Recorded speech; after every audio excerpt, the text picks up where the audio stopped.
Hey up everybody and welcome back. Right, well, B50. Now, I've got a lot of comments about this. I even got a number of comments asking me what had happened with it, but if you were paying attention, people, the last of these videos I mentioned that I was annoyed with it, so I was going to put it to one side and do another couple of jobs. Well, one of them was finishing the Triumph off, the Otter, which I did, you saw that last week. So now I've calmed down a bit, although of course the twist grip thing with the Otter is annoying the hell out of me. I've put it up, and seeing as I did have so many comments about what it could be, I thought rather than just bringing it back when it was finished, we'd go through the diagnosis together. Just noticed that? No, it's not. I thought that was down a little bit. Oh, it is. That's right, it's loose on the other side. Okay, so nothing much to say other than, well, no, we'll start off straight away. I've obviously got to take the tank off, which is annoying, but I'll take the tank and seat off so we can see it, and I'll take this side cover off, and I'll take the valve caps off as well. So let me do that, and then I'll bring you back. Right, well, so most of the comments centered around two things. The decompressor, which I did check at the time, and push rods that had jumped off. Well, if it was a push rod that had jumped off, or some either top, bottom, or push rod snapped or anything like that, that wouldn't work, because that would mean the valve was closed. And our problem isn't that the valve is closed, keeping the compression in, but that possibly the valve is open, letting compression out. So I knew it wasn't that. Now the decompressor, as I say, that was my first thought. So the first thing I did was took the cable off. Didn't make any difference. So then I thought maybe the arm, because the arm, don't forget, is down inside here. I thought maybe it was pressing against the actual rocker box so that it wasn't releasing properly. So I took the arm off. Now we're now at top dead center. So both valves have their clearances. That's it. Yep, that's clear. So that push rod turns. What I have found is this push rod is loose, but I don't know if I can zoom you in enough for this. Hold on a second. Right, I don't know if you can see inside there. Oops, sorry.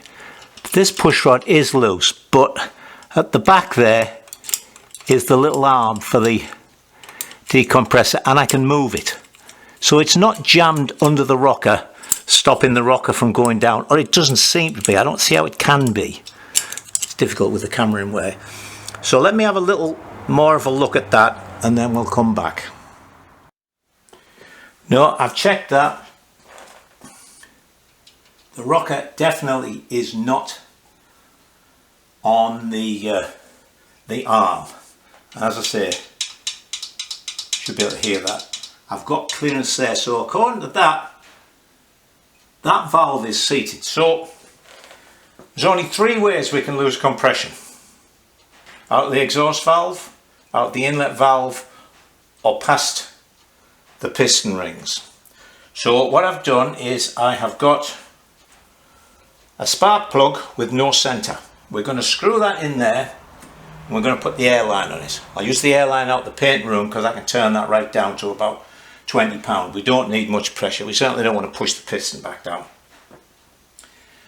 Then with air pressure on here, both valves closed, we'll listen.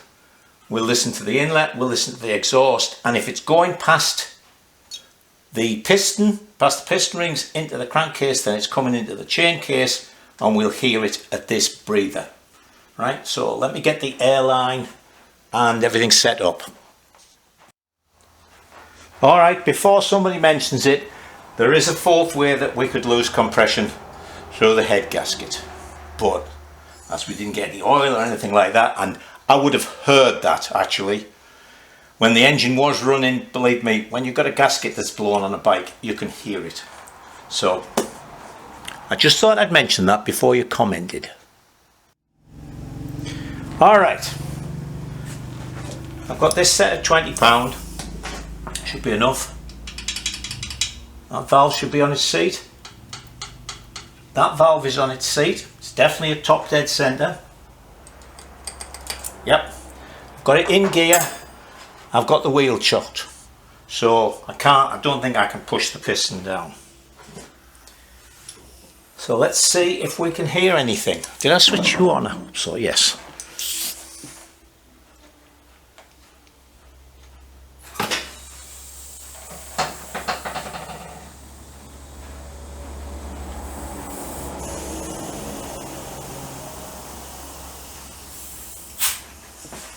I couldn't hear anything then, but I don't know if you heard, it definitely pushed the piston down a little bit until we came against the, oh, it pushed the piston down a lot. Right, now we're gonna, guess I'll need less air pressure. Let's set that up and try it again. Well, I've dropped the air pressure to £10. I did have it in 4th gear so that I could set top dead centre, so I've put it in 1st.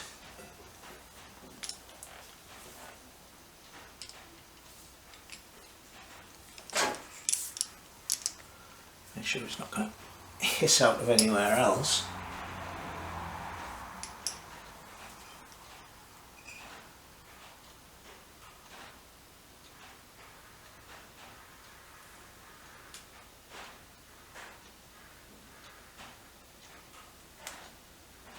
Actually, I don't think. We need a little bit more pressure on that. Hold on. Right, I've turned it up again.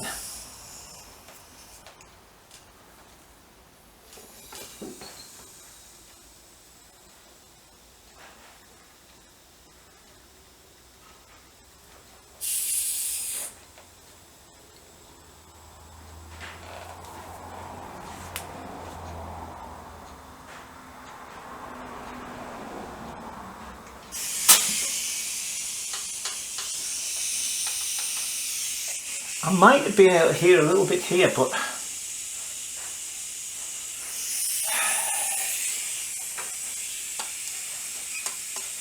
piston's gone down again. Wow.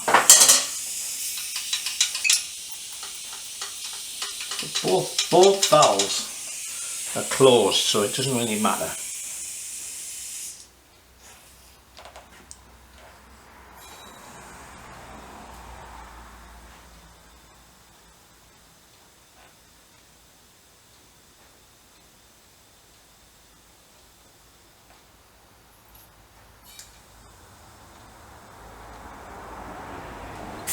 I think I can hear a little bit there. Must be annoying for you because you can't hear anything. You're waiting with bated breath. Let me try.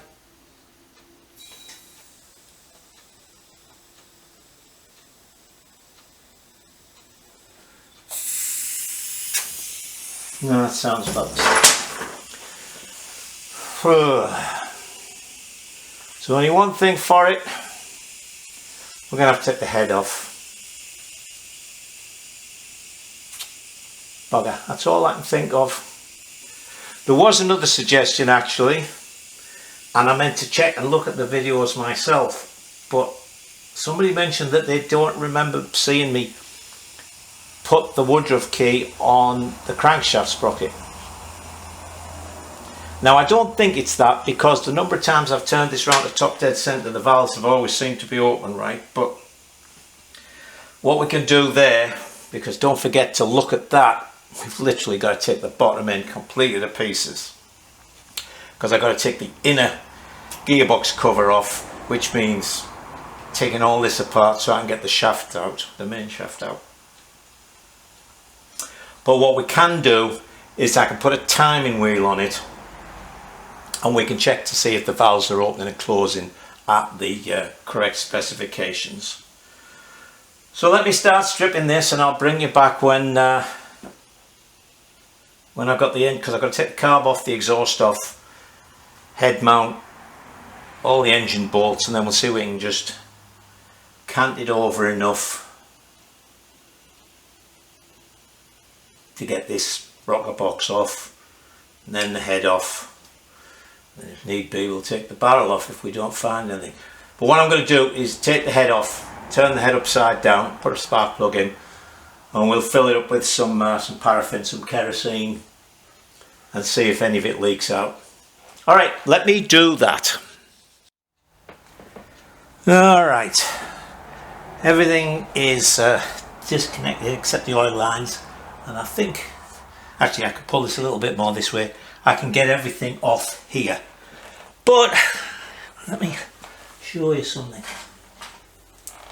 The 5/16 bolts for the rear mountings, one of them I had to cut it off. I have no idea what happened. I'm glad the other three came out fine. This one would not come off. I even had the impact gun on it and it just would not come off. In fact, I chipped the paint getting it off. But luckily I could just get a cut-off tool in, cut it in two. So let's have a look see here, because I've already taken the nuts off the rocker box.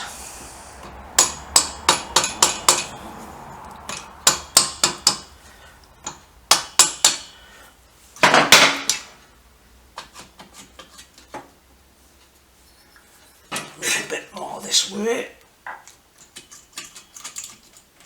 Oh yes. Okay, we haven't torn the gasket or anything.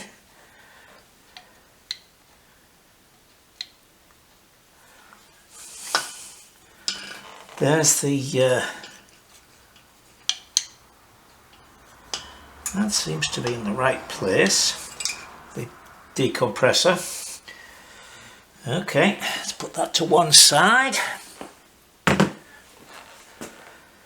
Let me take these bolts off. I haven't lost a collet or anything like that. I'll take them out.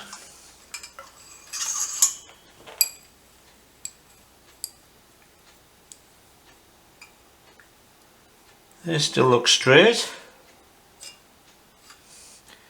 You know, this is weird. One of those is slightly longer than the other one. And they're not supposed to be.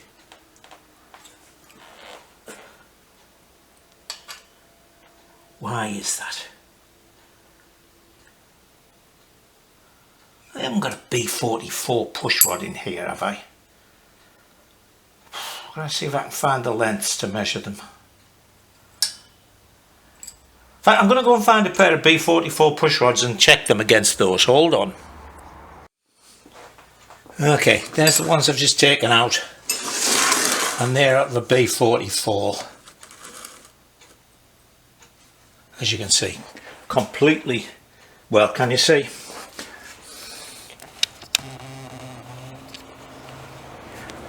See at the ends, look. They're half an inch shorter, so I didn't accidentally get them mixed up, which I didn't think was possible, but it was worth checking. So there's the head off. Everything looks good. Actually, I pushed the piston to the bottom of the stroke. There's not a mark on the bore, so I don't think I've broken a piston ring. So all we're going to do now is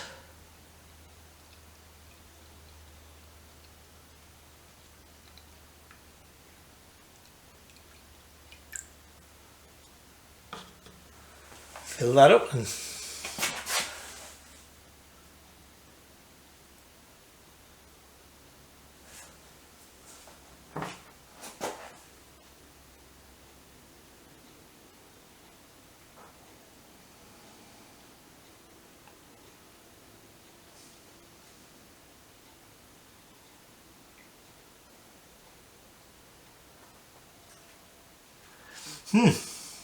well, we'll leave that for a little while, but if they were leaking, that would have started to come out. Oh God, don't tell me I forgot to put that bloody Woodruff key in.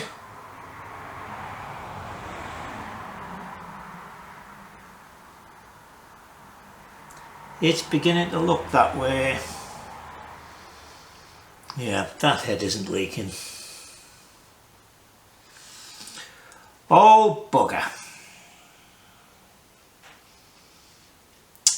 Right, well, I'll drop the engine back down at the frame so that it doesn't wobble so much, and we'll start stripping the bottom half. Okay.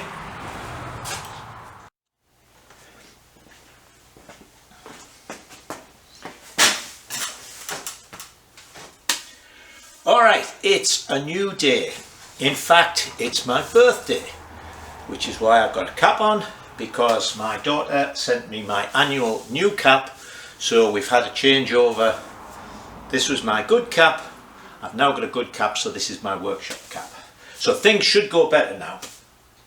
Alright, I got my usual insulting email to the little old man, but she's been saying that to me for the last 30 years, so I should be used to it by now.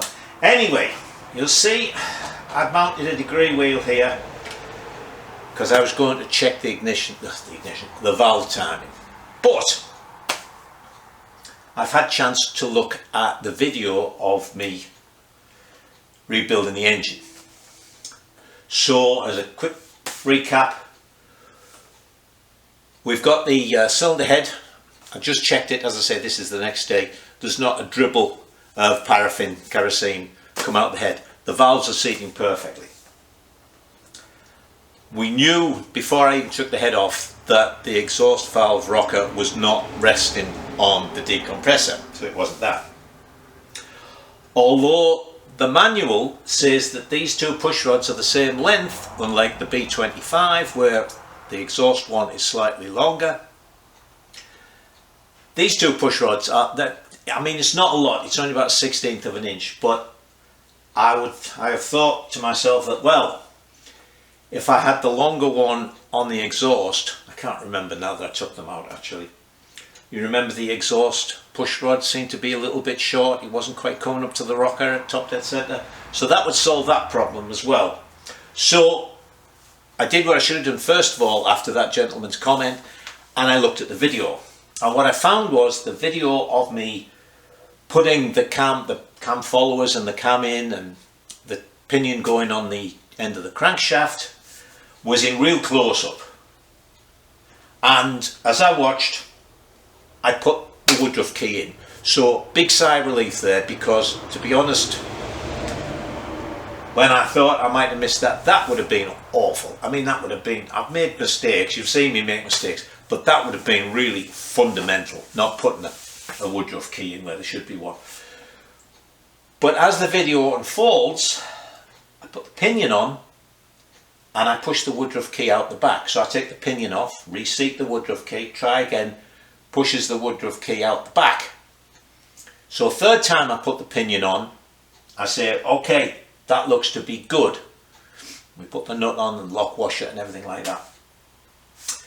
But I've just been checking on another engine because I can't exactly tell, but it looks as if the pinion on the crankshaft is not flush, the face of it is not flush with the cam pinion. And as I say, I just checked on an engine there and they are completely flush. So I think what could have happened, and having seen that now has just got me, well, I've got to check on this, is that even the third time I didn't get the Woodruff key in. I think the Woodruff key was pushed behind the crankshaft pinion, and that's why it's a little proud of the other one. So I'm not even going to try this, because to be honest, even if it looked as if it was right, at the back of my mind I'm still thinking, I don't know if that key is in there, if that Woodruff key is in there. And as I'm planning to sell this, I just would not be happy about selling it not having gone back and rechecked that.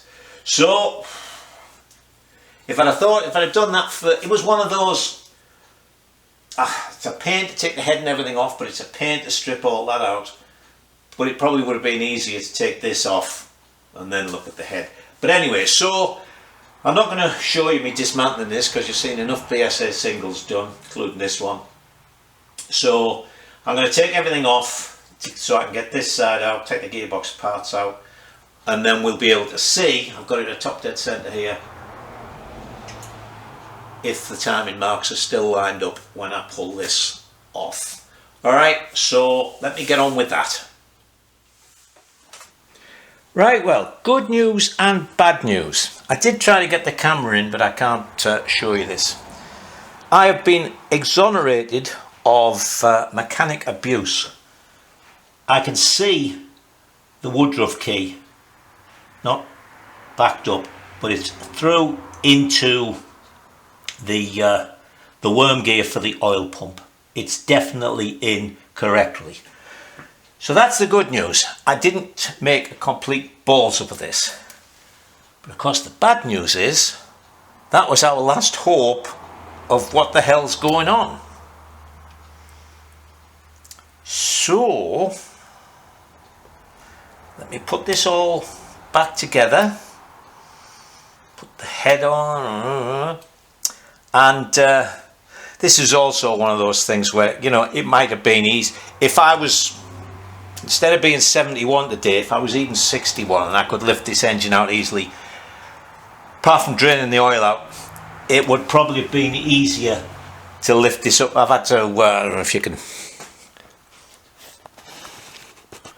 you know, I've got a hammer shaft jammed in because I couldn't get it, these bottom bolts, the oil line was in the way. It was just pain and annoyance.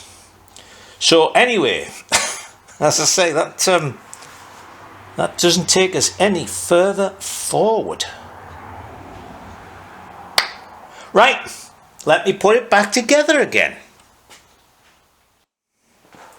All right, I've got all the bottom put back together, except for the outer cover here. But it just struck me, of course, that we hadn't eliminated all the possible sources of our loss of compression, had we? Because there's still the piston and barrel. So it would be ridiculous to get to this point and not take this off.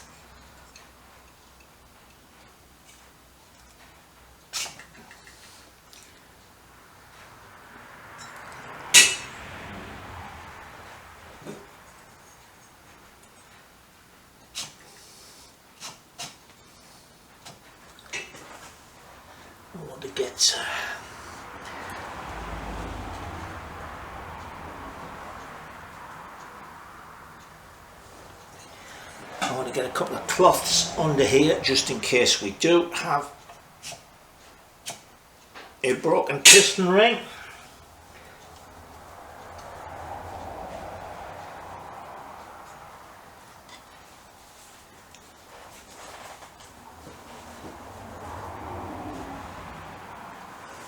This crankcase mouth well stuffed.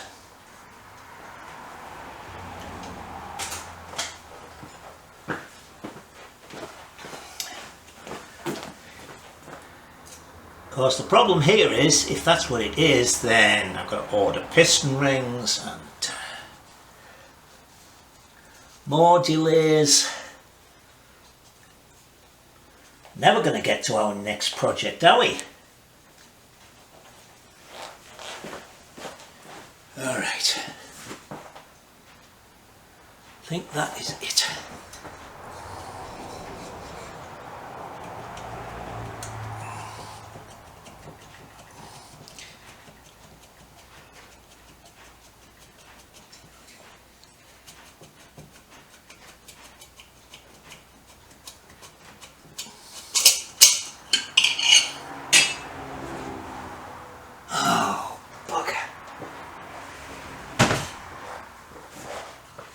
Nope, they're all perfect. What is wrong with this engine? All this work for nothing. Alright. Piston's on the right way around. There's no marks on the top of the piston. All the rings are perfect. I tell you what I'll do. I'll take the rings off, check the ring gaps. But I will do that, as they say, off camera. Right, the book said 16 to 24 for the ring gap. Checked them, they were 20, so that's spot on right in the middle. I think I actually filed them a little bit before I put them in. So the barrel's on. Went on without the ring compressor this time. And I've got the head on and all torqued down. So now I'm going to put the rocker box on, and this is going to be the difficult job because with the engine at an angle, the push rods are going to fall about all over the place. I'll try and get to hold them with some blobs of grease, as I usually do. Grease at the bottom to hold them in the suction cup, and a couple of blobs of grease at the top to hold them there. And what I'm going to do is make sure, hang on, I've coloured it. I'm going to put the taller one in for the exhaust. That is the inner one, if memory serves me right. Do you know, that's one of those little things that I always forget, so I've always got to look it up. I think the inner push rod is the exhaust one, and the outer push rod, because the camshaft is this way. So I think the inner is the exhaust and the outer is the inlet. Would have been nice if inner was inlet, but it's not. So let me check that, and then we'll see if we can get these in. Alright, well that went together remarkably easily. Big blob of grease held the push rods in place. So now I've dropped it back in. I've just done the engine mountings. Put the chain on so I can turn the engine over easily, backwards and forwards. Done the valve clearances, now at top dead centre with those. I can't remember which way the push rods were when I took it out, but anyway, I've definitely put that longer one for the exhaust. So now, top dead centre with the valve clearances right, both push rods just nicely turn. Before that was, you know, there was a gap, you could make the rocker go up and down on the push rod. So that seems to have solved that problem. So everything's together. I've just got to put the, I've made sure that the decompressor isn't on. See, I can move that, it's not touching the rocker. That's at top dead centre, so that's fine. So let me get all that stuff on the top. I recheck the ignition timing, everything like that. So I had a couple of comments about that pointing down, so I'm going to shorten it a little bit just to make sure it points up. I'm sure it'll be fine. Oh, I also had a comment, where are we, that there should be a hose on here to go up to that T-piece. Well, yes, that's a breather. The crankcase breathes through the camshaft into this part of the engine, and it works its way through to come out there. But I'll be honest with you, I don't think I've ever seen an engine with a hose on there. I don't think I've ever seen an engine, and this is running my BSA B25, which is just like this. I've never seen any oil there. But apart from that, on this B50, don't forget there's two, God, there must be half-inch holes that breathe the cases into the chain case. So I don't really think it's going to be blowing oil out of there. So we're just going to leave it. Alright, anything else to tell you? Chipped the paint a couple of places, of course, so I'll have to touch that up. But other than that, no, let me get the last mountings and everything on, and then we'll put the carb and the exhaust and things on. Right, I'm going to put the petrol tank on to try it, but you can see I've routed these. I cut a couple of little bits out of the rubber mounts so that I could get it right up on the top, so it's not adding to the thickness of that at all. Hopefully. Well, I'll go and get the tank, hold on. Right, let's see how well this tank goes on this time. That's just me kicking something out of the way.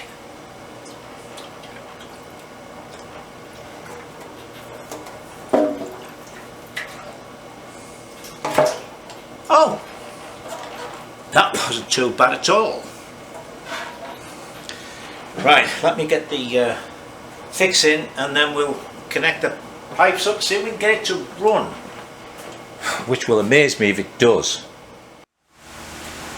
Right, well, you might be able to see a little haze further down the garage, because I wanted to check this, see if it would start. Which it does, so I'll show you that in a moment. course, it's fighting me to the end, look. Now the bloody kickstart spring's doing something. And actually, you should see the bend in this kickstart. Instead of that sticking straight out, it's bent too much there. Anyway, I've got everything together as you saw. And I kicked it over a few times. And I could kick it over easily. Well, there was a reasonable amount, but I didn't need the decompressor, and I'm thinking, what the hell is this? You know, you've just seen me go through everything. And then I got thinking about this plate. Now, as I mentioned, I had someone comment that for the 73 model they put that plate on, and this is a 73, so I thought, fine. Then I got thinking about it.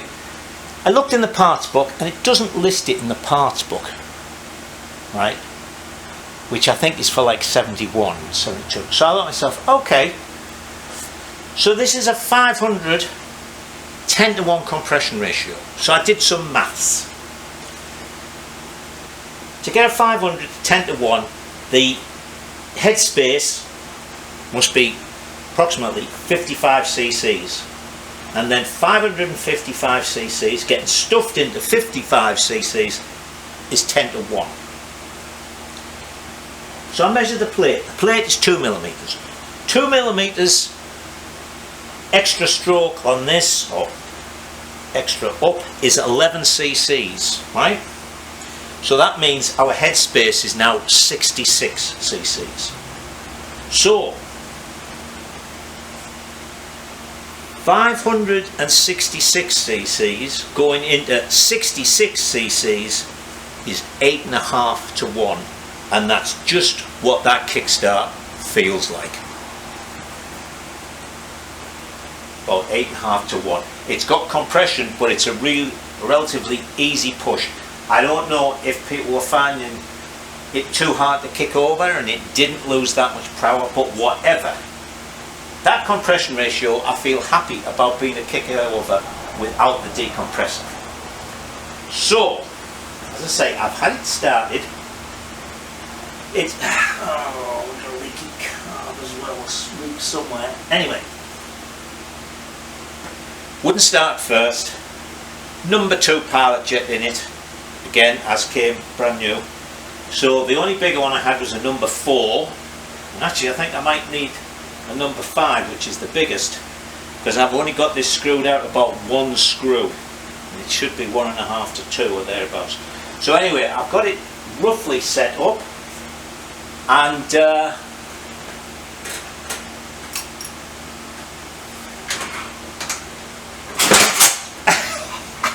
you little bugger.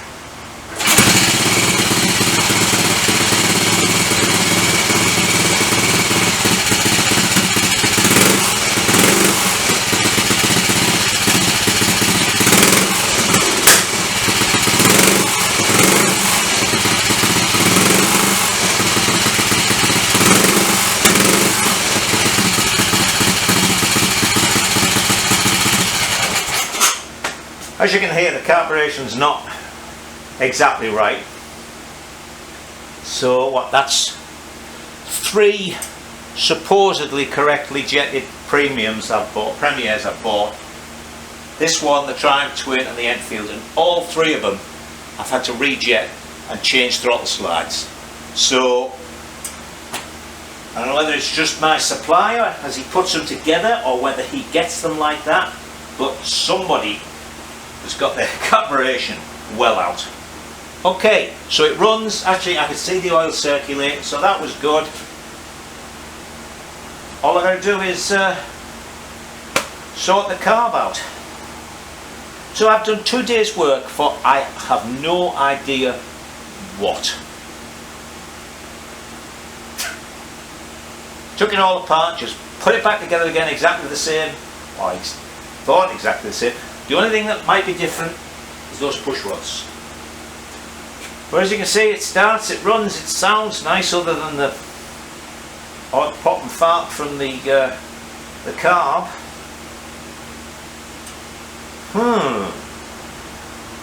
Alright then. I will try and get the the car tuned up a little bit better.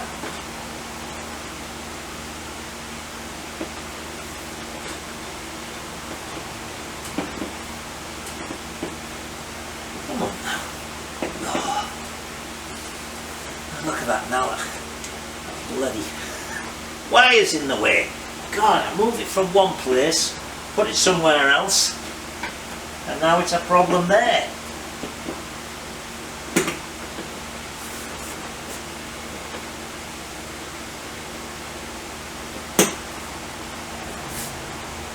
That's lined up with that hole. I tell you. Ah! So I wouldn't lose the nut, I screwed it back onto here. Shows you, don't get too clever, you see. Hang on, is this one on as well? Yeah. There was one other thing, the usual weirdo things. I can't get the silencer to go on exactly the same as it did before. It's on the exhaust pipe and everything like that, but it's not in exactly the same place. That spacing piece I made to go into this pocket is too thick, it won't go in. There we go. Alright. It's only 5 to 4, but I've had enough for the day. That's a bugger. Oh well. At least I made myself feel happy that I did put the engine back together right. So with that, leave it to me. Sort it out. Today's Thursday. Saturday we'll try and get it out for a little gallop round for Linda to film. And then I can tell you what the next project is, I suppose. So until Saturday, go and do something. Right, well, you're looking at a very confused old man. This is Saturday morning. Well, it's actually 11:45. You remember on Thursday, 4:30 or whatever it was, this happened. You little bugger. Now, I said at the time that the way it kicked over seemed reasonable for 8.5 to 1 compression, and it ran. Remember? So I come out this morning and I thought to myself, okay, let's make sure it still runs. So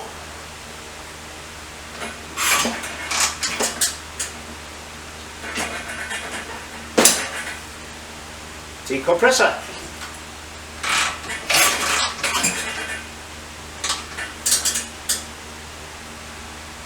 I can push it past, but where did that compression come from?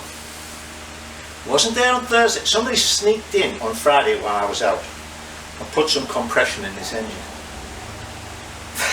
That totally baffled me. When I came out this morning, I just wanted to kick it over, and I thought, the hell's this?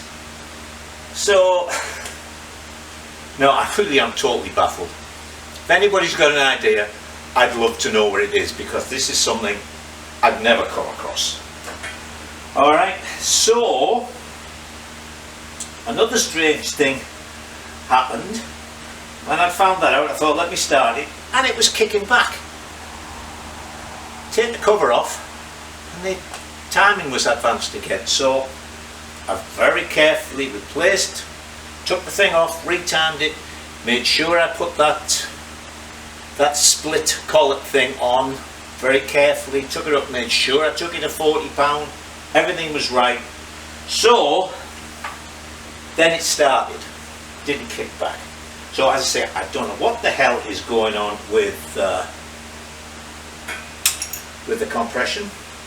I don't know what this kickstart is catching on. I mean, the spring looks alright there, but I think it's catching on something inside. I don't know. Well, let's see what happens now. I've turned it on. decompressor.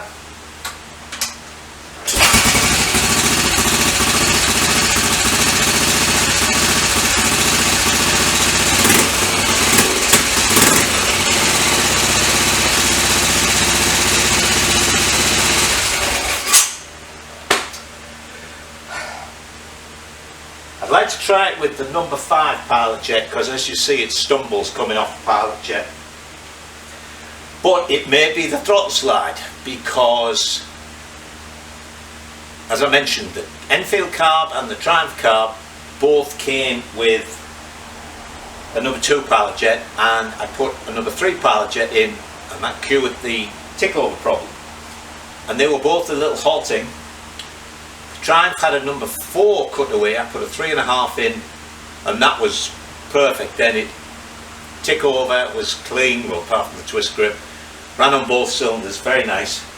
The Enfield had a 3.5 in, and I put a 3 in, and that runs much better. So I had a comment about gasoline. Now, as you know, I spent all my life basically, apart from odd jobs when I was younger, in the oil and chemical industry, and I analysed a lot of gasoline. And apart from octane ratings and the occasional additive, really the hydrocarbon content of gasolines, they all mix. They're what's called fungible. They have to be made to certain specs. And I had one comment saying that gasoline in Europe was different to the gasoline here. Now, I'll have to look into that, but that is suspect to me. However, when I was at Mike's yesterday, we were talking about carburetors, and when he was the Scorper importer, he said the first thing he had to do, I think with just the 125s, was put a bigger pilot jet in. So who knows, but I'll pull some of my books out and do a little bit of research. But actually I looked it up a little on the internet. I even saw one fella said, well, yeah, it's different. What they call gasoline in America is diesel here. How dim-witted is that? Anyway, let me put all the bits back on it, and if it's running alright, I'll see if I can drag Linda away from her lawn tractor, because she's gardening today, and we'll take it for a quick run round. Okay?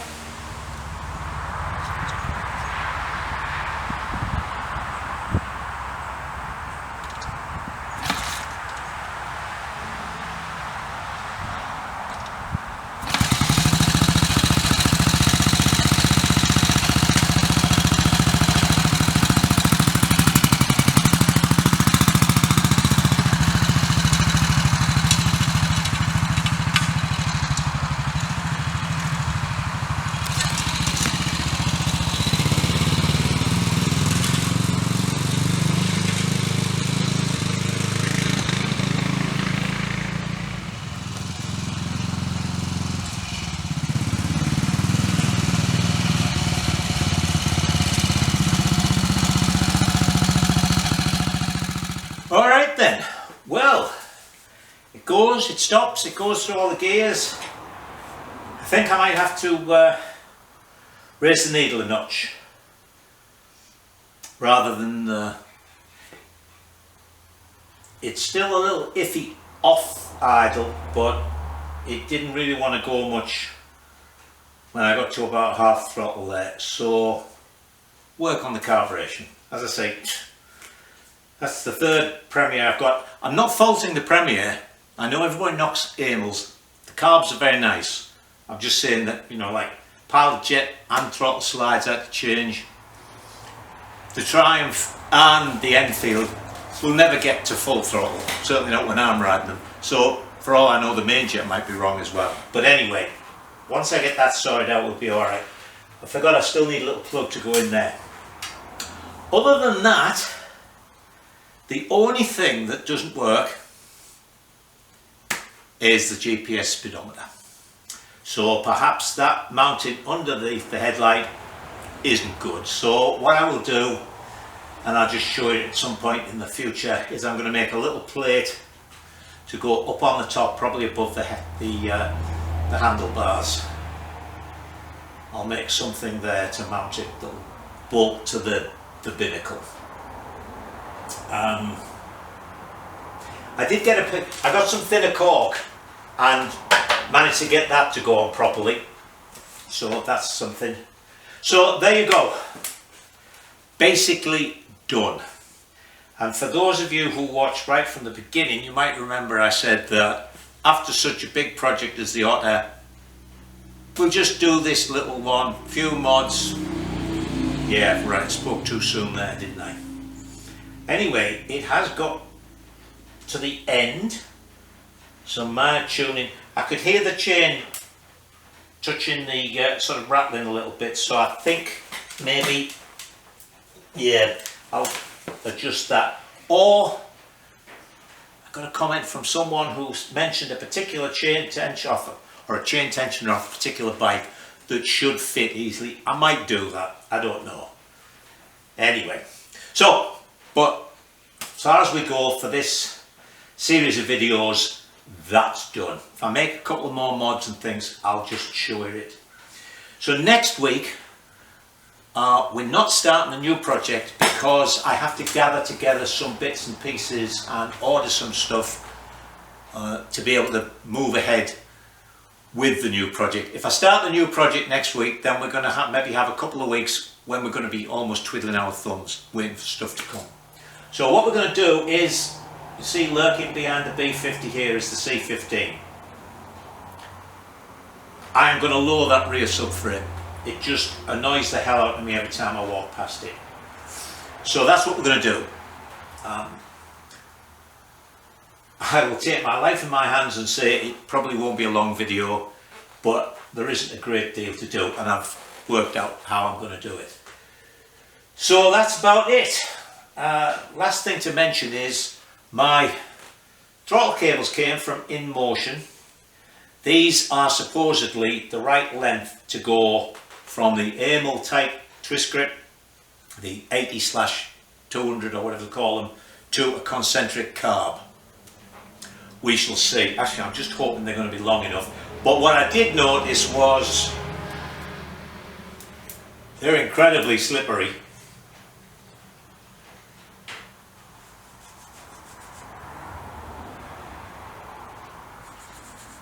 Really, I can't feel anything. So, fingers crossed, that'll sort the Triumph out. Alright, I'm going to go for a gallop on the Enfield. It's a bit warm, but it'll be alright in the woods. And, as I say, next week's C15, and while I'm doing that, I'm going to organise some stuff, order the first few bits of stuff, and then the week after, we'll go through the plan for the new project, and then the week after that, everything I need should be here so we can actually start work. So until then, as usual, stay safe. Most importantly, enjoy yourselves.